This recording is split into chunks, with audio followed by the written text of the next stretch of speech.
Welcome to EVONA Origin Stories, the space podcast where we look to bring you extraordinary leaders from within the sector and their fascinating stories of early life, career, and how they broke into the space industry.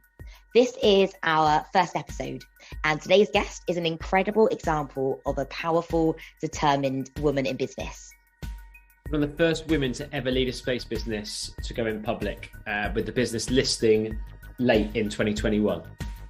She was one of the first women to be able to fly combat in the US Navy before turning into a successful astropreneur. This lady has a properly inspirational story. She's overcome things at every single hurdle, and she managed to turn her circumstances into success. A truly unique story and an incredible woman. So, ladies and gentlemen, please welcome Carol Craig. So Carol, I guess, to start things off, it'd be really good to understand, where it all began for you. So tell us about your sort of first job out of college. So my first job right out of college was actually writing COBOL code, which dates me. It's a little depressing. And it's also depressing because I had an engineering degree and I was kind of looking for engineering jobs, but I think ultimately I'm a little bit lazy. Maybe I'm not lazy, but maybe I like to be efficient in my actions. And so I pretty much interviewed with one company, got the job. It was making more money than my father made at the time. So I thought, okay, cool, I'm going to do it. So my first job, and my background is engineering. I have a computer science degree at the time and also an engineering degree. So it made sense to move into software development. So my first job was COBOL code, working for a company, Cummins Engine Company.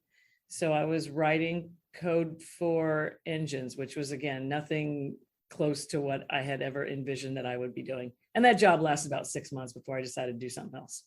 So was that engines for trains, for cars? What sort of engines are we talking about?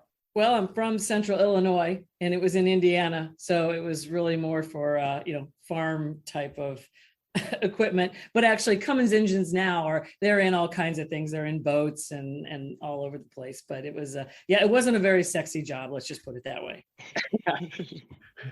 All right, cool. And then where did you go after that? So actually where I went after that was what probably got me to where I am today. So again, I got bored with that job. It wasn't what I wanted to do. And I started looking around, and in Indianapolis, which was kind of where I was living, there was a facility called the Naval Air Warfare Center. And military government kind of work. And I applied for a job up there, and I applied to do software for mission development. And I actually wasn't even sure what it was all about. It just seemed like it was going to be cool. It was a little more engineering. It was software related to Ada, which, again, I'm still dating myself, but it's better than COBOL.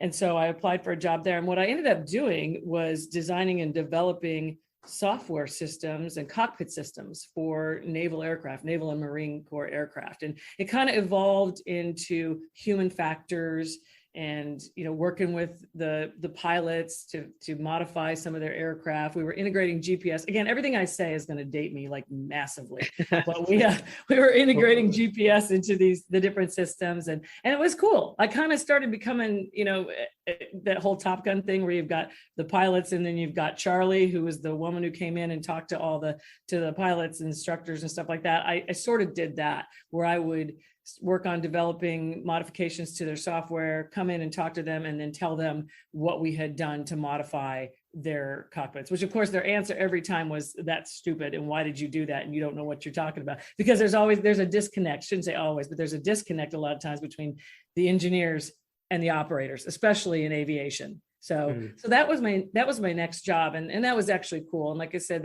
that sort of was a catalyst for what continued to come after that. Yeah. Nice. Awesome. Okay. So what did come after that then, Carol? What came after that was envy. So, I was talking to all these pilots, and I would do my brief in front of them, and I'm sitting there having to wear high heels and skirts and really uncomfortable clothes, and I'm looking out and they're all sitting there in what looked like pajamas. They're wearing their flight suits. So I thought, wow, that looks cool. I wish I could do that. I wish I could wear a flight suit to work. And I really just started looking into, maybe joining the Navy, seeing what it was all about. I guess my personality is that, I want to do everything that everybody else is, especially guys. I'm like, I don't like being told no. So I thought, you know what, I'm going to see if I can do something like that. And so I applied to the Navy and I got accepted, much to my surprise, actually. And then I'm like, oh, shoot, do I really want to do this? And what I got accepted to was AOCS, which is Aviation Officer Candidate School, which is like officer and a gentleman. And there weren't too many women that were going through that. And at the time, women weren't even allowed to fly in combat. And so, which to me felt safe. I'm like, cool, all right, it's going to be easy, no worries. And then also I was applying to be a naval flight officer because I have bad eyes. And I actually didn't really want to fly front seat. I just wanted to kind of sit in the back of the airplane and do my engineering and, tell the guys or whoever where to go. So again, much to my surprise, I got accepted. And then I had to decide, am I going to give up this really well-paying job and join the Navy? And I decided to go ahead and do that. And then a couple other things happened right after that. This is kind of the series of surprises, is that at that time, they decided to allow women to fly combat. So I was one of the first women who was eligible to fly in combat in the Navy. And that meant we had to go to SEER school, which is like POW training. And then they also decided that naval flight officers should learn to fly front seat, which was another, oh crap kind of moment, because I hadn't planned on flying front seat and I was actually afraid to fly. So it was one of those kind of moments of like, what was I thinking? But I was pretty much committed, and so I went ahead and accepted it, and I went into AOCS and joined the Navy for a couple of years. So was that job based out at sea, or was it based on land? So it was land, because it was P3. Once I went through and got winged and got the aircraft that I was supposed to be flying in, it was a P3 Orion, and those guys are definitely land-based. But there were some good places to be stationed, and one of them was Hawaii. And for some reason, nobody ever wanted to go to Hawaii. I know. I was kind of like, I'll go to Hawaii, because they give you extra pay to go out there. And I don't know, maybe it's because I was single. Others had kids, and they didn't like the school system. So yeah, my first duty station was Barbers Point, Hawaii. So not a bad gig. Nice. And then, so how long were you based out there for then?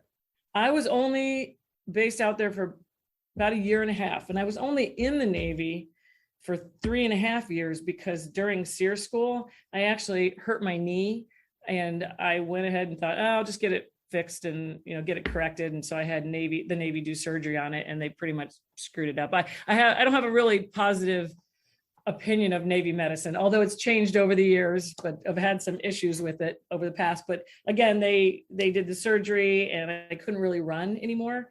And if I wasn't going to fly in the Navy, I wasn't going to stay in the Navy. So I ended up getting out as a service disabled veteran. Oh, okay. Yeah. I guess what's the point of being there if you can't do the thing that you really want to do? Yeah, exactly. Exactly. Yeah. And like you said, it must have been interesting, because in terms of the male and the female split then. So you're obviously there for quite a short period of time, but did you see much change there in that time, or did it still feel kind of very male heavy? It was very male heavy, and it still is. And so if you go back, and like I said, I was engineering, that was very male heavy. I think in my classes, I went to University of Illinois, and we had 300 some people in one of our engineering classes. And honestly, there were like 5 women, and I was one of them. And so throughout my career, I've always kind of gravitated toward or been a part of male dominated areas. And while I was going through flight school, there were really not too many women coming through. The one issue I did see is there was almost I wouldn't say unfair advantage, but the military seems so desperate to be diverse that they were pushing women through almost to the point that they weren't ready. So it was even kind of dangerous maybe. And you can, people can go back and read that one of the first women to fly jets actually had a accident off of a carrier, and it probably was related to the training and that pressure of, getting there first kind of.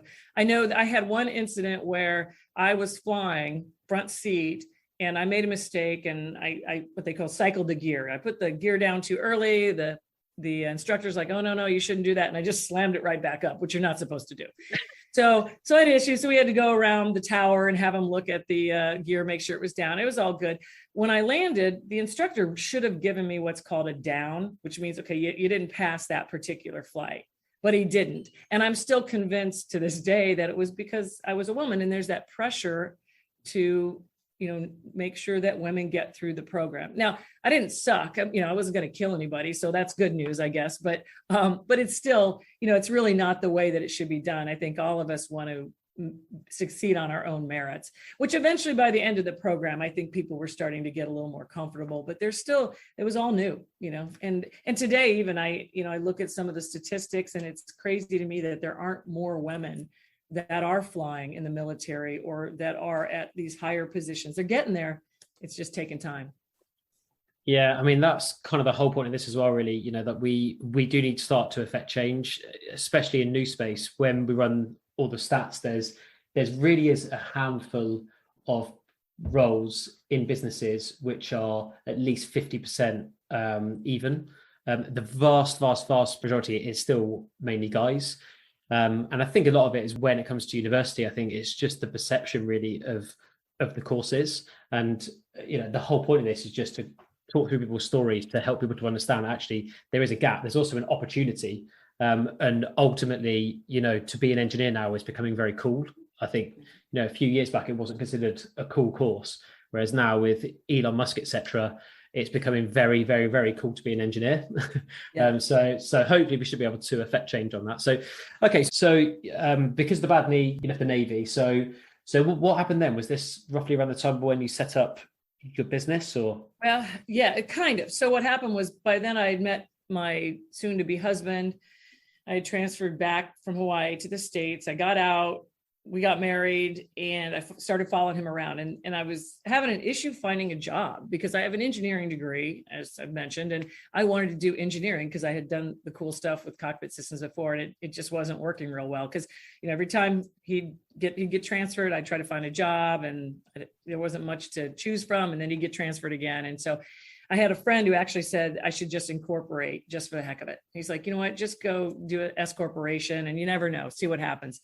And sure enough, like within 6 months after me incorporating, my husband got transferred again because the base closed. So at that point, I'm like, okay, I quit the job that I had. It was COBOL code again at the time. And I quit that job and just followed him up to Virginia Beach, Virginia, which is where he was stationed. And I just started looking around to see, okay, I've got this company or this S corporation, what can I do? And I'll just start consulting. And that's what I did. I just rolled into just kind of the, me selling myself at, 100 back then, $150 an hour or something like that. And turned out to be a pretty good deal. So I just kind of started doing that as my own business. So that's really interesting. So there's a few things there. So you just thought, why not? Basically, or somebody else said, why not just start up your own business? And like, I think a lot of people kind of get to that crossroads, but maybe feel nervous or maybe feel like there's a big jump. It's this huge thing to run your own business. So, what was that experience like then? Yeah, and people do. They get afraid of it. And believe it or not, I'm not a huge risk taker.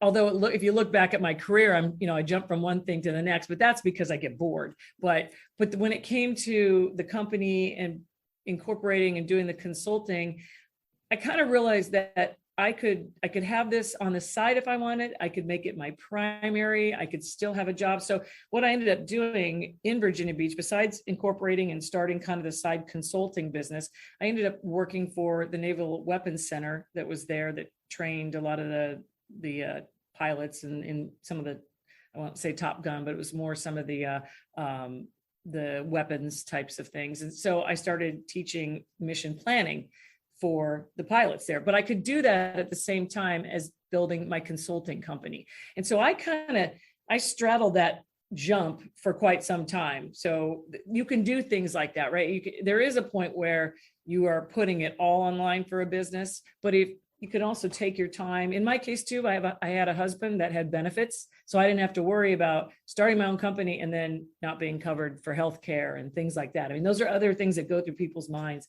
If you're a woman and you're trying to start your own business and you've got kids, that's hard. Again, I was lucky. I had a really great husband to support me. So again, it's those little things that when I talk to people about starting their own business, it doesn't have to be the all or nothing model, or even changing, we're talking about careers, changing careers. It's not necessarily an all or nothing. If you kind of think of it as all I'm doing is just building on this overall, I'm the final product and I'm building on it by adding to it. And as long as you're packaging that and messaging that in the right way, there's no reason you can't do all these different things So back on the engineering, I wanted to kind of talk about that. I think the reason that engineering, and so sort of similar to that or related to that, the reason that engineering is kind of looking a little bit better and having a better light is because I've seen a lot of companies and universities and other programs out there that are starting to combine the soft and the hard side of engineering. So you see a lot of programs that have business side of it, or they'll call it even like industrial engineering was a little bit of a softer systems engineering, but they're combining these programs that make you use your left brain and your right brain at the same time, right? And that's something I did when I went to Knox College, which is a liberal arts school that was right out of high school. And I did a 3-2 engineering program. So 3 years there. And then I went to University of Illinois for 2 years. So I kind of already had that left brain, right brain program in that 3-2 engineering. But now you're seeing more and more universities and colleges that are developing those types of programs. So I think that's the reason the engineering is getting maybe a better rap, because you're getting people thinking differently, and you're getting people who weren't the best when it came to math or whatever, doing engineering. There's no reason they can't do that kind of thing. Yeah, that's really interesting. The main thing, so whenever we speak to universities and the students then to us, look, how do I get a job in new space? The first thing that we say is that you're obviously very good at the engineering side, that's what you're doing for your degree, but it's all about like, how many tasks have you owned yourself? What are your soft skills like? What's your initiative like? Initiative isn't something that you can train, but you can certainly search for ways to try to, I guess, improve those skills. And it's like you say, it's the skills outside of actually doing the task that really make people stand apart at the moment. And this is one of the big issues, especially in new space as well, that we found, is that without that initiative in a startup type fast-paced environment, people will get left behind. It's pretty much the same for us. We're a recruiting firm, but just being a startup, without that initiative, it is difficult. And it's funny that kind of setting up your business there, I guess initiative was quite a big part of it. But did you have a clear strategy, or was it a case of just, I'm just going to use my skills and just kind of see what happens? Yeah, no, I probably shouldn't say this, but no, I did not have a clear strategy. I had MTSUAYG, which is make the stuff up as you go, although I didn't use the word stuff. But yeah, it was kind of, it really was. I think I knew I could learn just about anything. So I didn't have any business degrees. I was engineering, computer science. I had a minor in accounting, which I barely passed. And so I had a little knowledge on the financial stuff, but I just started reading, I just started Googling or going to, Barnes and Nobles or whatever it was to educate myself. And I think that's also something that people can do. So even if you go to the other side, let's say you aren't an engineer, you've got these great skills, whether it's people, maybe your HR degree, or maybe you've got, whatever it might be. Finance, if you still want to get into new space, it just becomes educating yourself, and it becomes understanding and showing that you can learn. Like you said, it's those soft skills. The sense of urgency, you call it initiative, I call it a sense of urgency. That is something I think that absolutely will set people apart, especially since in new space, you see so many entrepreneurs like myself. And when we've got everything on the line, we feel a sense of urgency. Like, if I don't make this work, I'm losing my house, I'm losing my family, I'm losing my whatever, that's that sense of urgency, maybe to the point of being annoying. Like, why can't you get this done yesterday? But that is the case, being proactive and having a sense of urgency. Because honestly, you can teach smart people anything, and engineering is just problem solving. So if you're already a good problem solver, you don't even necessarily, I shouldn't say it, but necessarily need that formal engineering degree. We had a gentleman who was my director of engineering. He didn't have an engineering degree. Nobody even realized it. He had some experience, obviously, he'd been doing it for a long time, but he was one of the best engineers or non-engineers that we could have had in that position. So, educating the people that want to go into those positions, but then it also is educating companies like ourselves to say it's not as it was in the old days. You don't have to have that college. You don't even have to have a college degree. You'd like to, if you want to advance and you want to compete against others, sure. But to get in the door, not necessarily. Just have those other key attributes like we're talking about. Yeah, absolutely. So what would you say have been, I guess, the best sort of resources or courses or programs that have helped you get to where you are? So, like I said, I educated myself. Luckily I had the internet and Barnes and Nobles, but also I ask a lot of questions, and I was able to have some good relationships with other entrepreneurs or anybody that was in the business. So when I started my company, I started focusing on government contracting. So it wasn't even related to space at all. It was more Department of Defense, because that's where I came from. And so as I would start, interacting with some of these companies, it was fun. There was a lot of old white guys. And I have a gentleman who works for me, and he actually came in and said, I want to be your OWG. You want to be my old white guy? I'm like, okay, as long as you don't get mad when I call you my old white guy. But there were a lot of those old white guys. And instead of being intimidated, I was kind of like, and I was younger. So at the time I'm like, you know what? These are just like, it's like having your dad or your grandpa or something, they're going to help me. So I was never afraid to ask questions. I would say maybe like, okay, this might be a stupid question. Of course, when you say that, everyone goes, there's no stupid question. So always lead with that, because they have to say that, have that answer. And I would just ask them. And then I just retained that.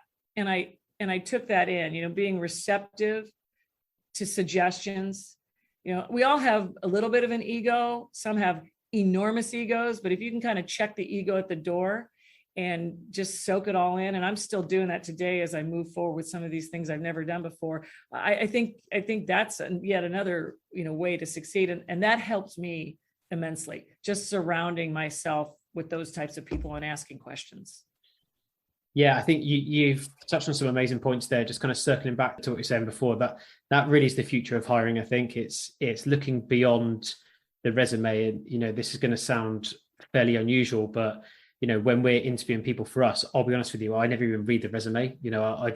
I don't want to be swayed. I like to just talk to the person and just understand them. Obviously, we're not recruiting for engineers, so it's not necessarily the same. But I think just understanding the person, understanding their capability rather than what school they went to, what degree they have, what they did in their last job is a really good way to do it. We're even hearing about some businesses now that don't even write specs for jobs. Because they don't want to pigeonhole, they'd rather speak to people and look at them holistically over the business. And then what you touched on after that as well about just surround yourself with good people. I think that's absolutely key as well, isn't it? To be around people where you can ask questions and you can look to really kind of improve yourself as well. And like you say, not have that ego, which is just so important, especially in the space sector. I'm not sure about you, but there doesn't seem to be that many people with huge egos compared to most sectors. It seems a fairly kind of encouraging place to work. Yeah, it might be those 2 billionaires that have the egos. They sucked up the egos for everybody. But with good reason. I get, successful people like that, maybe they can't help it. But I would say that's accurate.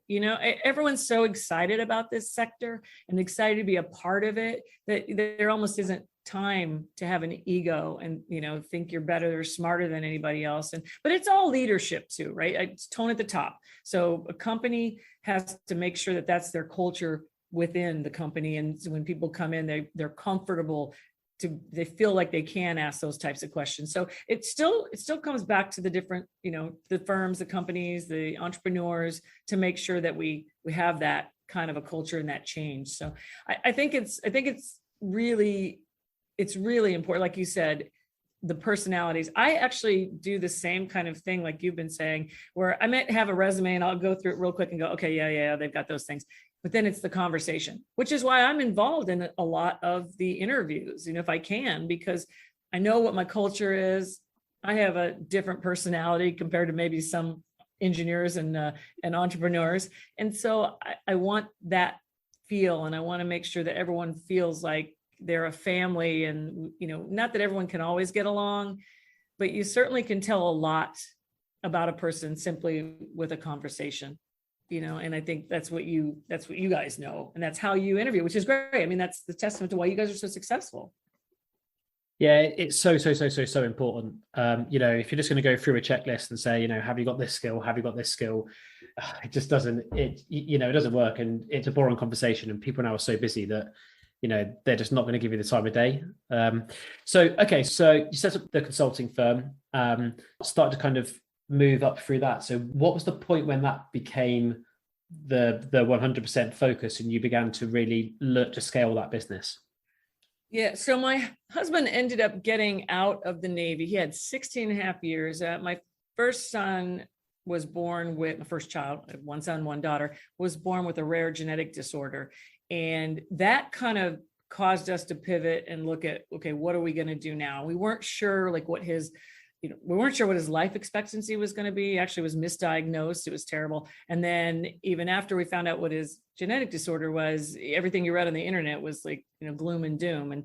And so we weren't really sure what was going to happen. So we kind of took a step back, said, what do you think we should do? John decided to get out of the Navy, and that kind of forced me to go, oh, shoot, I'm the breadwinner now, because he was going to fly for the airlines. And usually when you start to fly for the airlines, you're not making a whole lot of money. And he wasn't.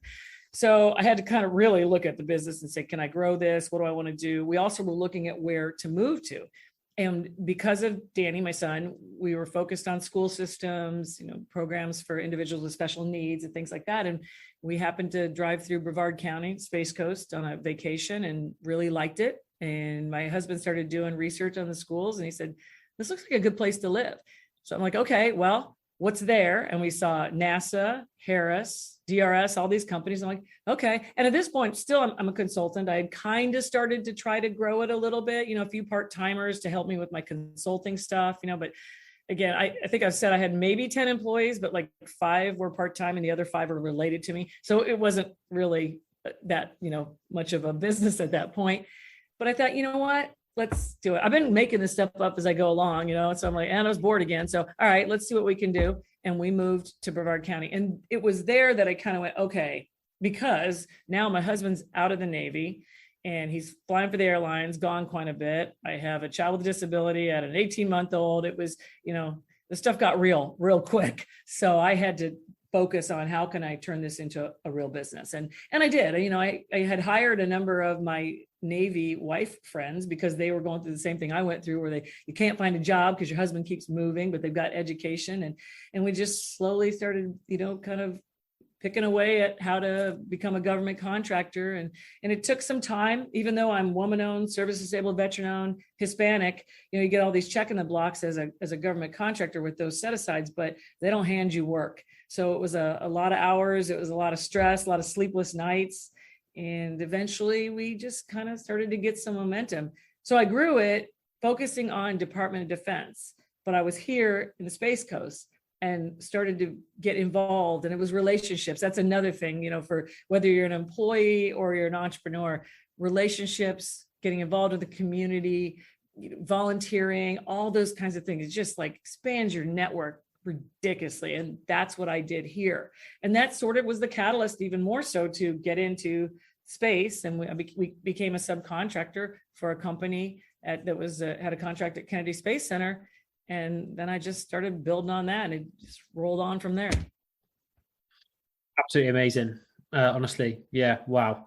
So even a blind squirrel finds a nut. Okay. That's the one thing I always say, because there's a lot of luck, right? If you work, you work really hard, but it's being in the right place at the right time, so I've been super blessed with kind of this transition, or as I've been growing the companies. But yeah, I mean, that is true. There is always an element of luck, but then you do kind of create your own luck, I think. That's that, it can be circumstantial, but ultimately being in the right place at the right time does take a degree of skill, I guess. So you're down there, you're on the Space Coast, the business is starting to pick up. So at what point did the business pivot, or did your sort of focus go from the Department of Defense and being really kind of focused on those guys and the different pieces of work, which you probably can't really speak about, over to focusing on the space industry? Right. So the pivot was not even that initial space contract at Kennedy Space Center. It was a second one, which was an engineering services contract.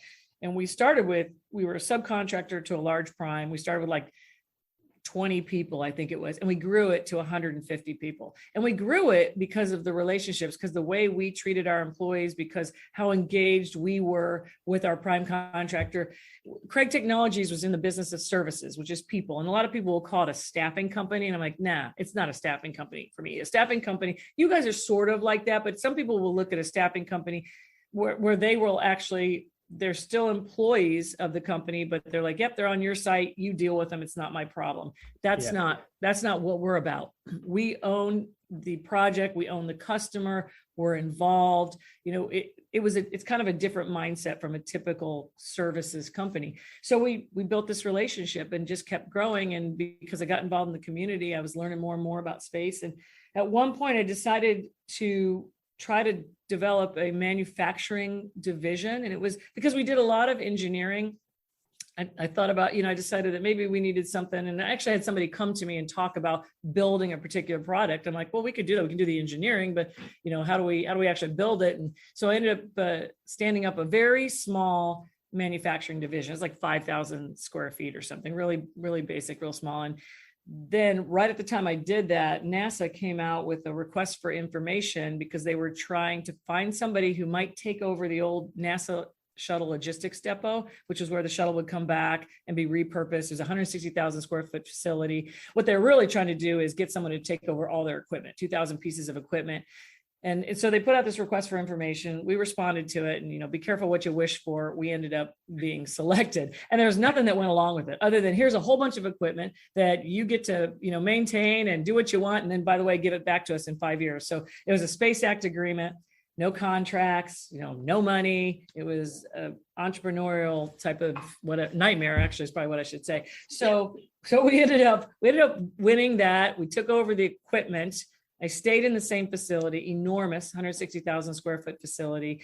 And we started trying to build this up because the idea was the shuttle program goes away. There wasn't a program ready right behind it. You had all this great equipment, there were assets, just all kinds of, even people, NASA's trying to think out of the box. What can we do? Let's see if we can preserve it. And so we came in, we started working on that. Unfortunately, like with government, timelines are not kind of on your side. Typically, it usually takes them a long time to do things, and time was not on our side. It was several years, longer than I thought it would take to actually build up the manufacturing facility that I was trying to build. And so finally I had to pivot and downsize. Our 5-year Space Act agreement was about to be up, and NASA wanted us to pay for the equipment, which that equipment was so old that I was kind of like, this doesn't make sense. And I had put a ton of money into this facility already trying to grow it. And I think I was at a point going, you know what, if I keep doing this, I'm going to bankrupt the other company. Because I created a separate company for the manufacturing. And so it was kind of borrowing from Peter to pay Paul.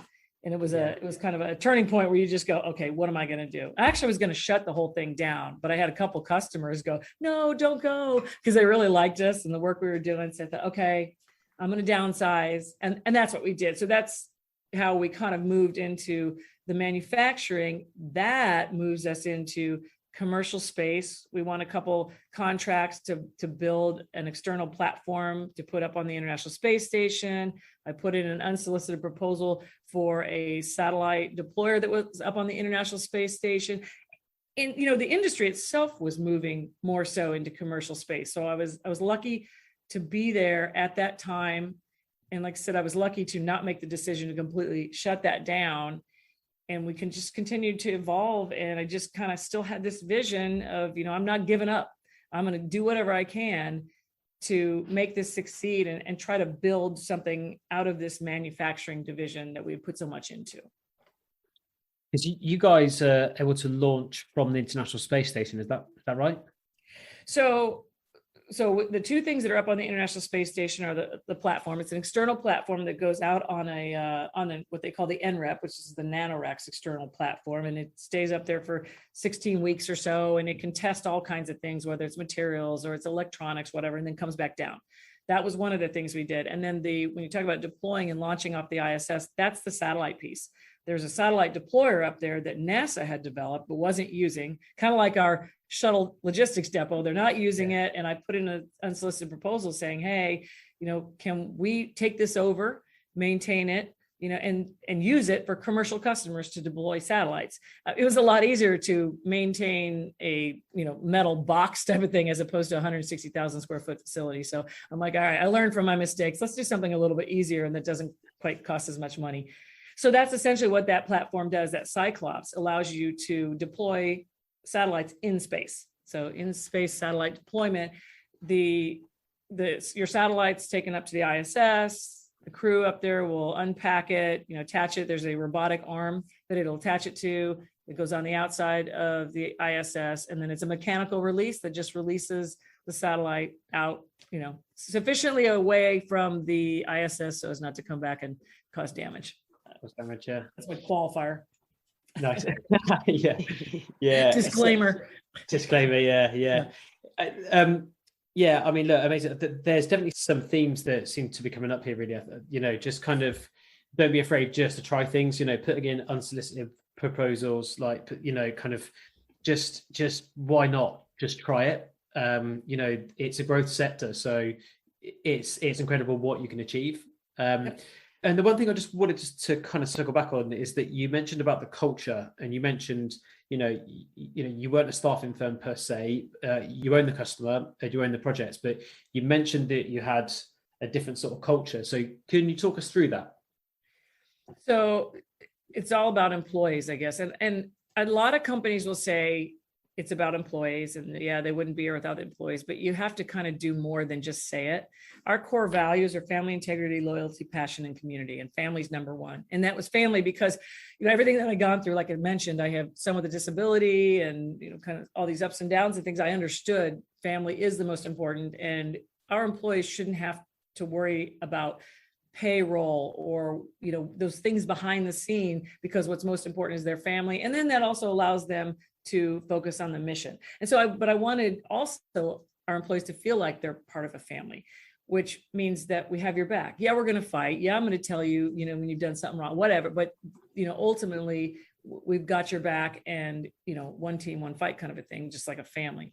So that's the culture that I talk about. And one way that can be done for me, it was benefits. And I was really looking and saying, what do employees worry most about? And because of my ADHD career, I'd been a GS, a government worker. I'd been a contractor, Navy, all that kind of stuff. And I was kind of going through my head, like, what were the things that were most important? And it was the benefits. It's not worrying about healthcare. It's not having to pay a ridiculous amount of money for healthcare. It's, all those kinds of programs. And so we had maybe 15 employees when I put our healthcare program in place. And I've continued to build on it. So I guess that's one of the ways that I think that you take care of your employees, is you show them by, enabling them not to have to worry about, the other things that are most important to them, and they can just focus on, the mission, which is why our taglines, it's all about the mission.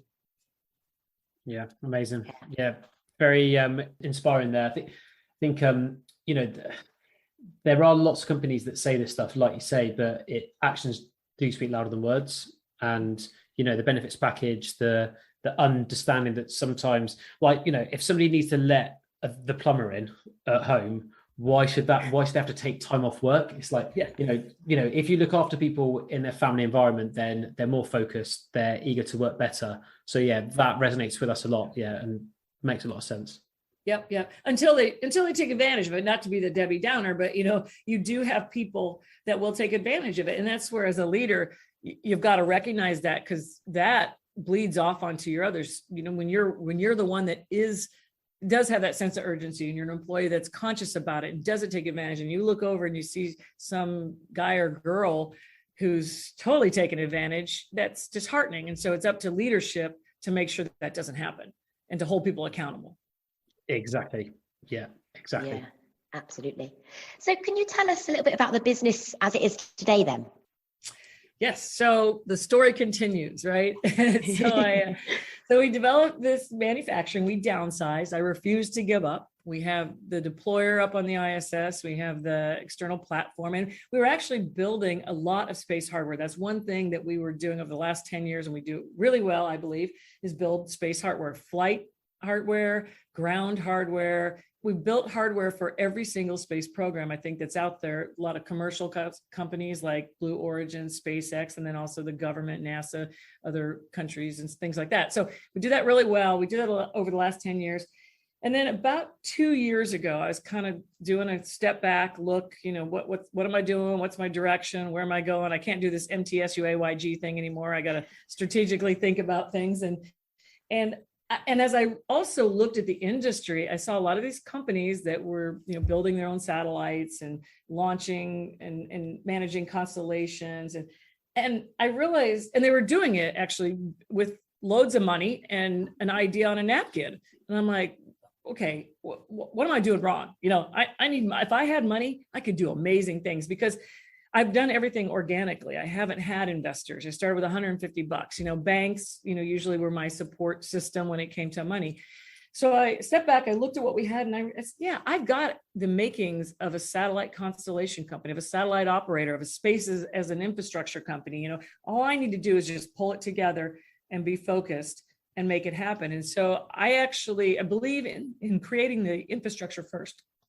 So I actually applied for the spectrum, the frequency, because I'd also read the one satellite company, I think it was Swarm, that got fined because they launched a satellite without the frequency spectrum. So I'm like, all right, let's get that in the bag first. And so we went and we worked with a company, Mansat, which is a company out of Isle of Man. We got our spectrum frequency licensing. I started to get a little more focused on our manufacturing. We have 3D printers. And I said, well, why can't we just build a 3D satellite? I mean, we could manufacture 3D satellites and it's going to be lighter than what it would normally be. And the other thing that we had to focus on was that the satellite deployer up on the International Space Station could only handle a certain size satellite because of the airlock that it goes out of. So I went, okay, so we're looking at 3D manufacture. We need it to be around 100 kilogram size. And as we were developing this thing, we started talking to other companies who were wanting to test technologies, but couldn't really afford to build their own satellites, launch them, and do all that. We're like, well, we're manufacturing this 3D satellite, so we can just integrate your technologies into it and test it. And it sounds so like, yeah, okay, sure. Why not? It's like, and maybe it's common sense, maybe it's not, but that's kind of where we evolved into a satellite operator, because I got my own spectrum, because I want to control my own destiny. That's everything that's come out of the last 22 years.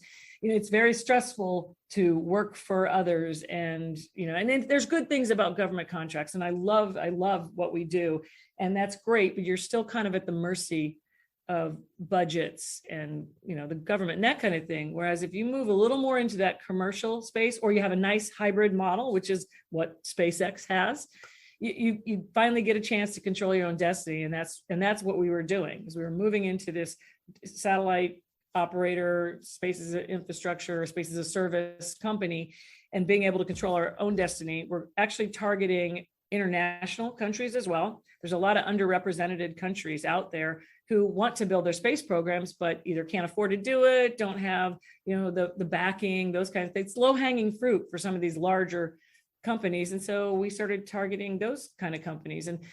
And in addition to our on-orbit testing platform, which is the satellites and integrating the different technologies to test it, we're also pulling down data, just like the Black Skies and other, companies that are out there, because we're going to have our satellites up there. So why not we're going to have our own subsystems, backup systems. We'll pull data down, varying types, not just Earth observation, not just SAR, it's a variety, and it can easily change as the technologies change. So it's turned into this company that provides on-orbit testing and space-based data analytics, just like other satellite operators that are out there. And I say except that we've got 22 years of experience. And when it comes to space, we kind of know space. It's not a napkin. So. Yeah, absolutely. There's another theme that seems to be arising as well, which is like, kind of think about where you want to get to, and then be very structured in the approach. So for example, with the spectrum, you're like, I've seen about another company that's been fined. Ultimately, if I get the spectrum, then when I actually build it, I'm not going to be in trouble later on. And it's another theme, we're seeing in new space at the moment, especially when it comes from like a sales perspective, is right, let's think about the end customer that we want to get to, and then let's build the sales team around the end customer, which a lot of the sectors aren't doing, whereas in new space, it seems to be happening. And these abilities to cut corners, it's, sectors moving so quickly. You mentioned there about 3D printing, you mentioned there about taking the data from space, and it's just this ability, it's like these corners are just getting smaller and smaller and smaller, and eventually you can just achieve so much so fast. So yeah, I mean, it's amazing to hear. Absolutely. Yeah. So what's the what's sort of the plan with the business? You know, is it, you're looking to expand it significantly in all of the areas that you mentioned? Because it sounds like there's a few different companies within a company there.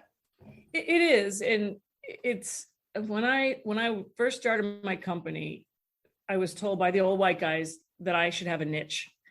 And I said, no, I don't want a niche, because I was convinced if I had a niche and I was focused on one thing and then the industry tanked or the economy tanked or whatever, I was going with it. So I believed in being a little more broader when it came to the capabilities, as long as there was some sort of theme. So that's why we focused on engineering and IT. It was a little more tech type of, and it's the same concept with Cytospace is the name of our company, the Space as a Service company. It's the same idea. It's doing just one thing to me doesn't make sense. It's in all your eggs in one basket. And because of our experience, yeah, we can provide the whole cradle to grave. So it may be like multiple businesses in one, but that's only because so many other companies just focus on one thing. In general, I believe it's a full life cycle. I'm an engineer, right? So it's the requirements, upfront stuff, begin with the end in mind.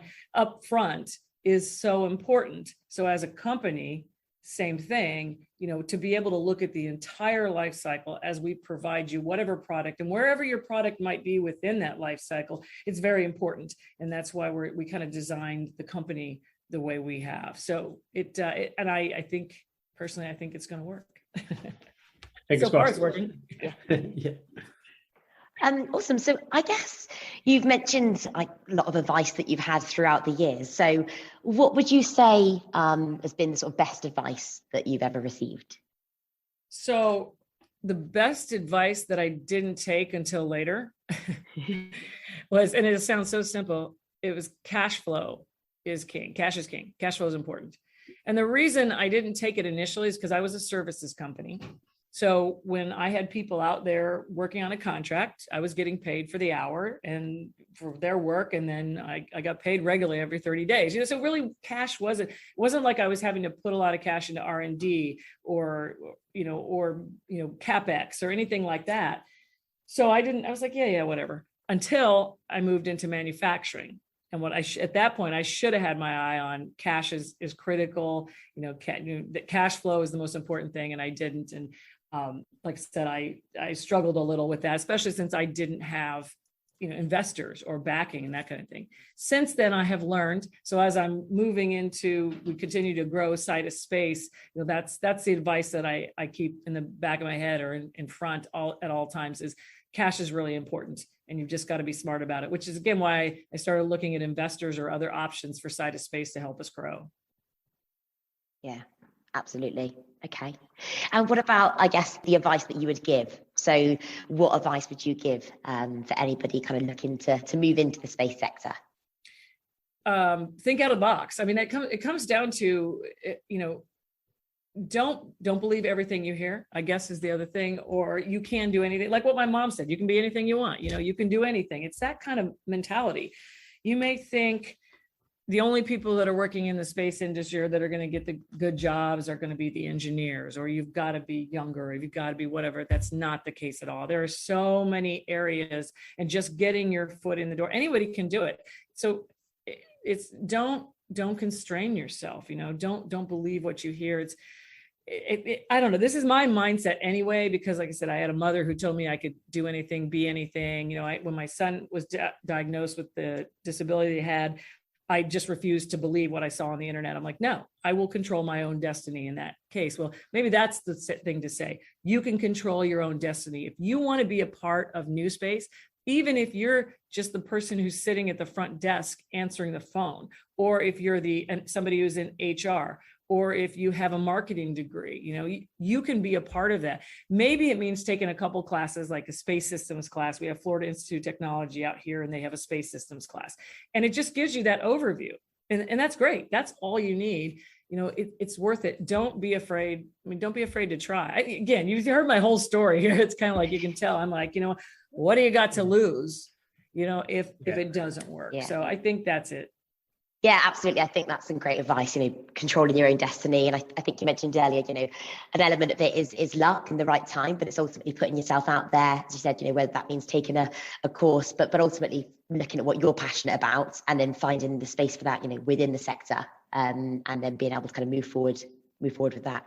The passion's important. We talk about sense of urgency, and that's why passion is in my core values for Craig Technologies, but it is really important.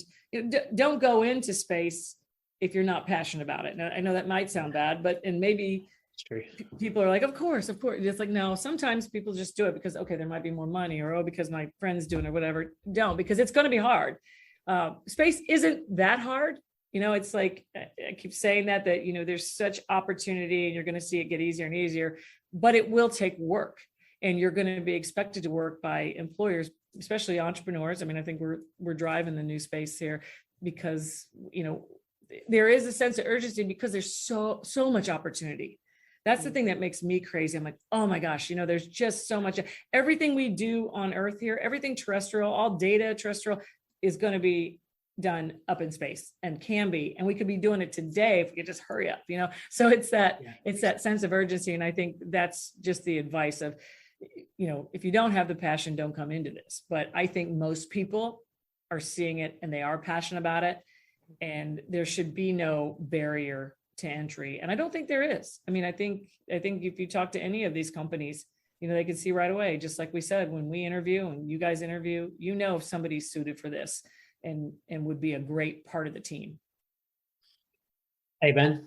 Absolutely. Yeah, I think that thank you very much for sharing your story. There's some amazing advice in there. Real world stories, real world advice in terms of, anybody, whether you're a student all the way up to being an exec, the main thing is just, why not? Just go for it. Just try to believe in yourself, which is easier said than done. But you know what? If it goes wrong, it doesn't really matter. That really is the key. So yeah, well, look, thank you so much for taking the time to speak to us. Really, really, really appreciate it. Like I say, I feel motivated now. I'm going to go out for a long run. I've already worked out today, but I'm going to go again. Why not? Because I can. So yeah, thank you so much. Thank you. I appreciate being a part of this. Thank you.